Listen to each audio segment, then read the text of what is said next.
Aymeric Sessot. Merci Madame le maire. La semaine dernière, à l'occasion de la Journée internationale contre les violences faites aux femmes, plus de 3000 Nantaises et Nantais ont défilé contre un fléau qui frappe de trop nombreuses femmes dans notre pays.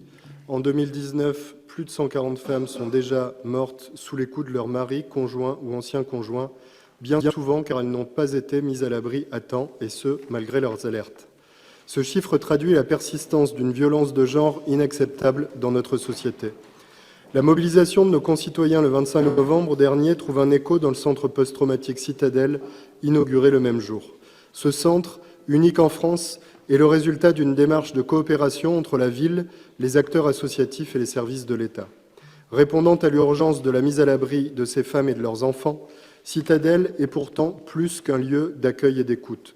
C'est un lieu qui prend l'accompagnement des femmes victimes de violences dans sa globalité, associant l'accès aux droits et à la justice à une démarche de réinsertion sociale et professionnelle.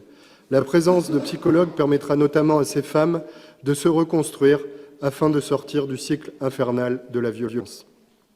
Citadelle, au-delà de réaffirmer l'action féministe de notre majorité, est le symbole de la ville de Nantes qui protège ses citoyens, en particulier les plus exposés. Cette action municipale est d'autant plus nécessaire quand, dans le même temps, ceux-là même qui prétendent prendre le problème des violences faites aux femmes à bras-le-corps n'assument pas leurs responsabilités et font preuve d'un immobilisme coupable. En 2017, le président Macron avait affirmé vouloir faire du droit des femmes la grande cause de son quinquennat. À peine élu, le gouvernement En Marche avait diminué de moitié le budget du secrétariat d'État à l'égalité femmes-hommes.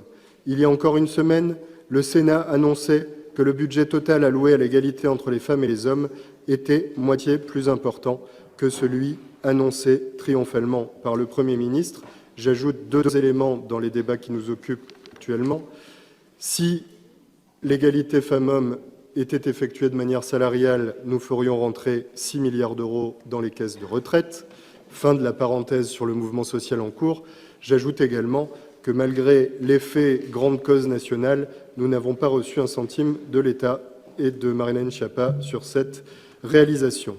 La comparaison donc entre cette triste réalité gouvernementale et les réalisations de notre majorité permettra à chacune, à chacun de juger le sens des priorités des uns et des autres et de juger les actes, évidemment.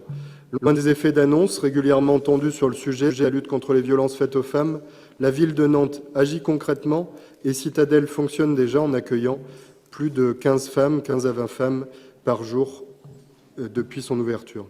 C'est donc avec fierté et responsabilité que les élus communistes et républicains approuveront cette délibération. Merci de votre attention. Merci.